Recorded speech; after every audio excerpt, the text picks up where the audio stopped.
waktu Indonesia Barat.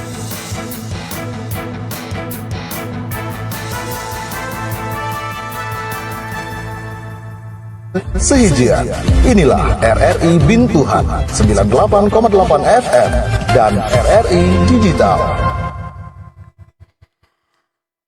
Selamat malam saudara pendengar Radio Republik Indonesia Bintuhan dengan Warta Berita Daerah untuk edisi Rabu 31 Juli 2024. Seri berita, Kejaksaan Negeri Kaur gelar pemusnahan barang bukti. Pemerintah Kabupaten Kaur gelar konsultasi publik jilid 2. Kedua informasi ini akan mengisi Warta Berita Daerah malam ini. Dan inilah Warta Berita Daerah selengkapnya dibacakan oleh Bobby Mawardi.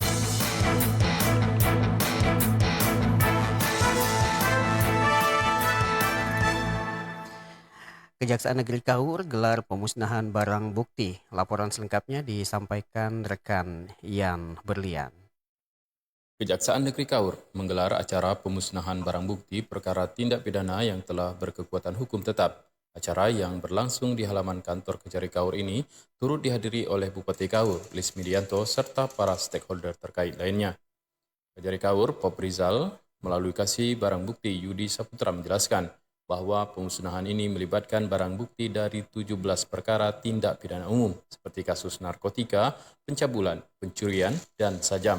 Total terdapat 85 item barang bukti yang dimusnahkan dengan cara dibakar dan dilarutkan dalam air untuk barang bukti sabu. Pemusnahan barang bukti pada hari ini dilakukan di Kejaksaan Negeri Kaur dengan jumlah perkara 17 perkara yang penjabarannya 5 perkara narkoba, 8 perkara pencabulan, 2 perkara senjata tajam, dan 2 perkara pencurian sepeda motor. Untuk pemusnahan dilakukan dengan cara pembakaran, terus dilarutkan ke dalam air untuk perkara narkoba, dan juga ada senjata tajam tadi untuk dimusnahkan juga, dan telah dilaksanakan seluruhnya dan selesai. Dihadiri juga seluruh Forkominda. Pemusnahan barang bukti ini merupakan bagian dari upaya penegakan hukum untuk menghilangkan barang bukti yang tidak lagi diperlukan dan menegaskan komitmen kejaksaan dalam menjaga keadilan di Kabupaten Kaur. Yan Berlian melaporkan.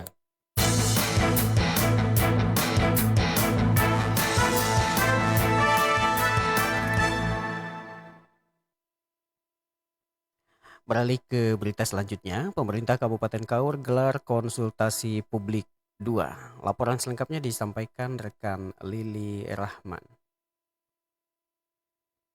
Pemerintah daerah Kabupaten Kaur melalui Dinas Lingkungan Hidup menggelar konsultasi publik 2 terkait penjaminan kualitas mandiri kajian lingkungan hidup strategis rencana pembangunan jangka panjang daerah Kabupaten Kaur tahun 2025 hingga 2045.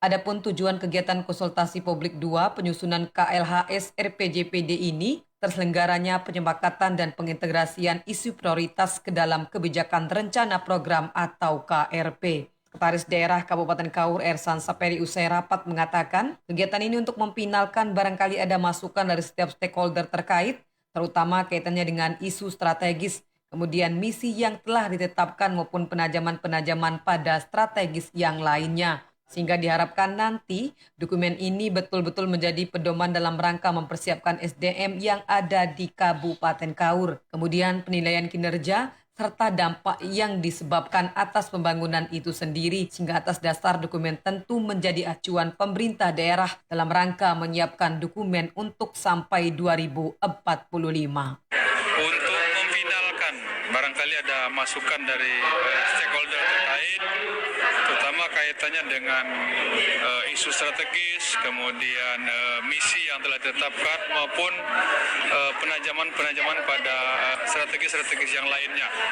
Yang diharapkan nanti dokumen ini betul-betul menjadi pedoman dalam rangka kita mempetakan kemampuan sumber daya alam yang ada di Kabupaten Kaur. Sementara itu, Profesor Atra Roda MSI selaku tim ahli mengatakan pada kegiatan konsultasi publik tahap 2 pihaknya menyampaikan dokumen KLHS RPJPD Kabupaten Kaur tahun 2025 hingga 2045 yang telah disusun dan merupakan dokumen pendamping RPJPD sebagai dasar penerbitan perda, di mana dalam dokumen yang telah disusun harus disampaikan kepada stakeholder terkait untuk mendapatkan rekomendasi atau masukan. Kemudian setelah mendapatkan masukan, pihaknya akan memperbaiki dokumen dan selanjutnya nanti akan ada penjaminan kualitas apakah dokumen tersebut layak atau tidak akan diteruskan untuk divalidasi. Setelah dilakukan validasi nantinya, dokumen tersebut resmi bisa mendampingi dokumen induknya,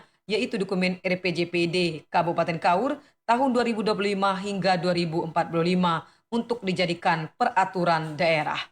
Demikian RRI Bintuhan, Lili Rahman melaporkan.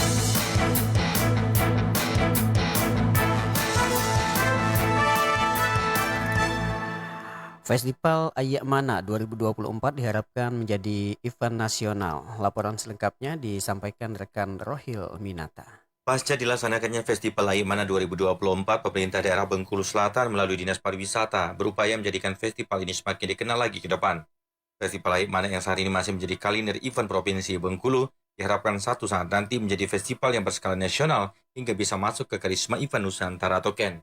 Kepala Dinas Pariwisata Bengkulu Selatan Rendra Febrianto mengatakan pihaknya berupaya untuk mempersiapkan gelaran ini supaya menjadi event nasional. Nantinya dengan cara pengusulan sehingga bisa dinilai melalui tahapan kurasi. Menurutnya festival ini baru kembali aktif 2 tahun terakhir karena sempat terhenti saat pandemi COVID-19 yang lalu. Rendra berharap dengan rutinnya gelaran ini dilaksanakan, maka kualitas dari kegiatan bisa terus dibenahi sehingga bisa semakin menarik untuk disaksikan dan bernilai tinggi bagi masyarakat. Ayak Mana ini masuk kalender of event Provinsi Bengkulu. Kalau festival gurita kan masuk kalender of eventnya nasional. Selatan ini belum sampai ke level itu karena memang untuk bergerak kembali kemarin bermasalah dengan COVID dan lain-lain. Jadi baru mulai lagi dilaksanakan 2 tahun belakangan ini. Festival Ayak Mana ini mengetengahkan budaya-budaya serta adat istiadat yang ada di Bengkulu Selatan seperti tari adat, masakan khas, dan tradisi-tradisi asli Bengkulu Selatan. Demikian Rohim Minata, RRI Bintuhan melaporkan.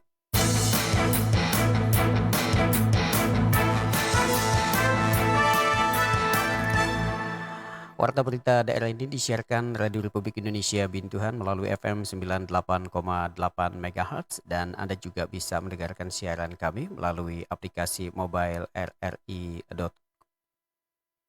Maksud kami melalui aplikasi RRI Digital dan rri.co.id. Kabupaten Kaur mendapat tambahan alokasi vaksin rabies. Laporan selengkapnya disampaikan rekan Aisyah Dini.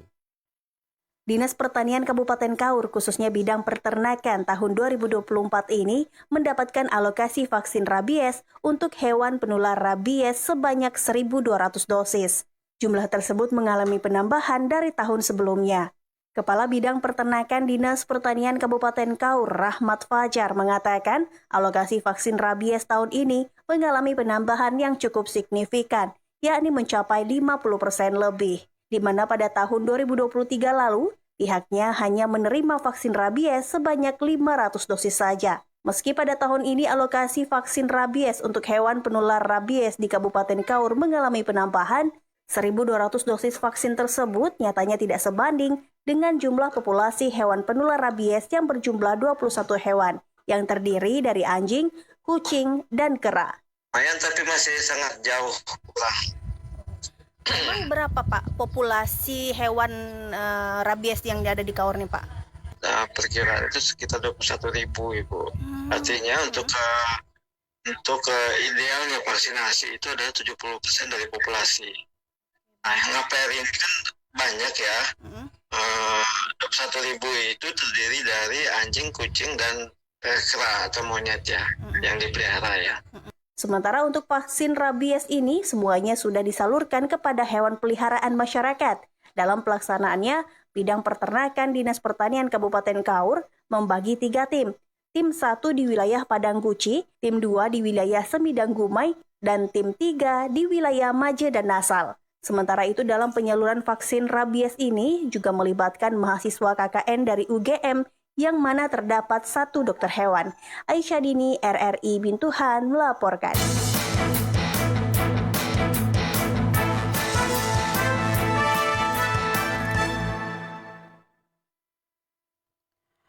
Pemerintah daerah Kabupaten Kaur melalui Dinas Kesehatan Kabupaten Kaur melakukan kegiatan rapat koordinasi advokasi lintas program dan lintas sektor persiapan pelaksanaan integrasi pelayanan primer ILP Kabupaten Kaur tahun 2024. Sekretaris Daerah Kabupaten Kaur Ersan Syafiri MM mengajak seluruh instansi terkait agar bersama-sama membantu agar pelayanan kesehatan yang ada di Kabupaten Kaur ini bisa dilakukan dengan maksimal. Ditambahkan Sekda Kaur, ILP sendiri merupakan kebijakan dari Kementerian Kesehatan Republik Indonesia agar adanya transformasi layanan kesehatan primer, di mana proses pelaksanaan harus lebih menyentuh masyarakat dan terintegrasi dalam satu siklus kehidupan. Untuk itu, kegiatan ILP ini merupakan agenda yang sangat penting dalam rangka memaksimalkan pelayanan kesehatan. Bahwasanya salah satu poin penting dalam pelayanan dasar itu adalah bidang kesehatan. Tetapi untuk memaksimalkan ini semua, tidak hanya dari Dinas Kesehatan saja, melainkan seluruh instansi terkait lainnya juga harus ikut membantu agar pelayanan tersebut bisa dilakukan secara maksimal.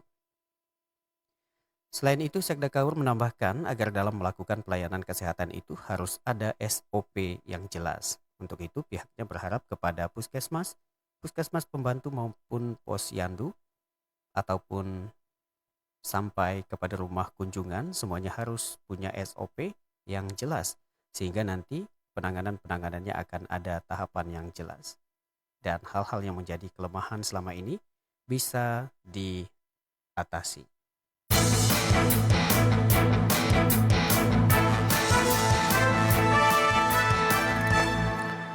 Upaya pemerintah Kabupaten Bengkulu Selatan untuk mewujudkan Open Definition Free atau ODF atau bebas buang air besar BA Brangan akan sulit terrealisasi.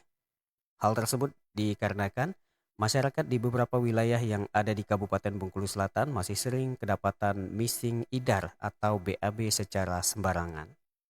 Mirisnya lagi, saat tim Dinas Kesehatan Kabupaten Bengkulu Selatan turun ke lapangan, masih banyak ditemukan masyarakat membuang tinja dari WC langsung ke sungai, jurang, dan persawahan. Hal tersebut tentunya akan menjadi penghambat rencana untuk mewujudkan Kabupaten Bengkulu Selatan mendapat predikat Kabupaten Kota Sehat atau KKS. Kepala Dinas Kesehatan Kabupaten Bengkulu Selatan, Didi Ruslan, mengatakan pemerintah Bengkulu Selatan sudah terus berupaya untuk mewujudkan KKS ini. Namun upaya tersebut tidaklah mudah karena masih banyak masyarakat Bengkulu Selatan yang masih tidak peduli dengan ODF. Kendati demikian, Dinas Kesehatan Bengkulu Selatan tetap optimis dapat mewujudkan ODF, salah satunya dengan berkolaborasi bersama OPD terkait serta semua pihak lainnya. Apalagi banyak cara lain yang bisa dilakukan untuk mewujudkan ODF, salah satunya dengan membuat septic tank komunal untuk masyarakat.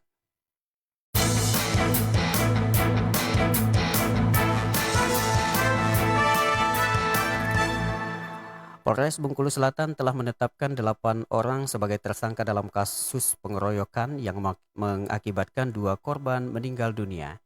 Peristiwa tragis ini terjadi di Simpang Rukis, Kelurahan Tanjung Mulia pada Kamis 25 Juli 2024 sekitar pukul 4 waktu Indonesia Barat. Menurut Kapolres Bengkulu Selatan, AKBP Florentus Situngkir SIK, korban Hajat Saplan 22 tahun dan Hertian Saputra 21 tahun dari Desa Gelombang, Kota Mana, diserang setelah terjadi perselisihan terkait permintaan pinjam sepeda motor. Salah seorang dari tersangka, AS 17 tahun, ingin meminjam sepeda motor dan ditolak oleh korban. Dari 8 tersangka dan 4 diantaranya masih di bawah umur, dengan 3 diantaranya memiliki catatan pidana sebelumnya. Pihak kepolisian masih mencari seorang saksi perempuan yang turut hadir saat kejadian, namun kini tidak diketahui keberadaannya. Proses penyelidikan terus dilakukan untuk mengungkap semua fakta terkait kasus ini. Kasus ini menyoroti masalah keamanan dan perlindungan masyarakat serta pentingnya penegakan hukum untuk mencegah kekerasan semacam ini terjadi di masa mendatang. Polres Bengkulu Selatan berkomitmen untuk menyelesaikan kasus ini secara adil, transparan, sesuai dengan hukum yang berlaku.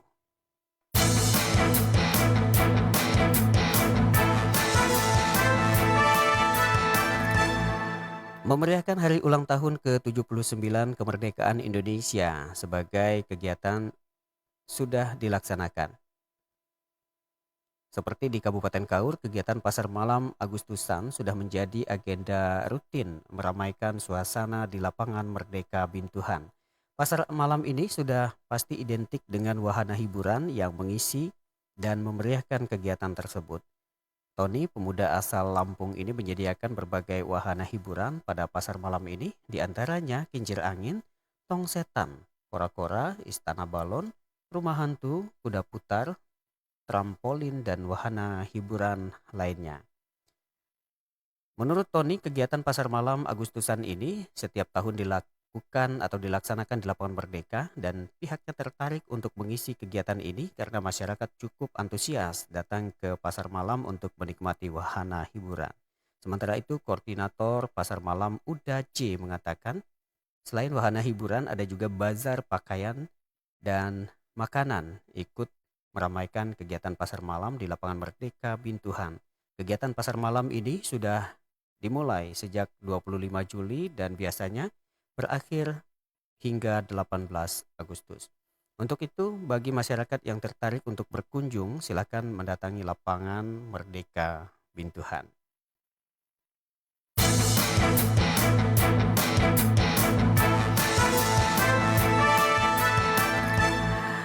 Demikian warta berita daerah produksi RRI Bintuhan untuk edisi malam ini. Saya Bobi Mawardi mengucapkan terima kasih atas perhatian Anda. Selamat malam dan sampai jumpa.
Anda masih mendengarkan RRI Bintuhan.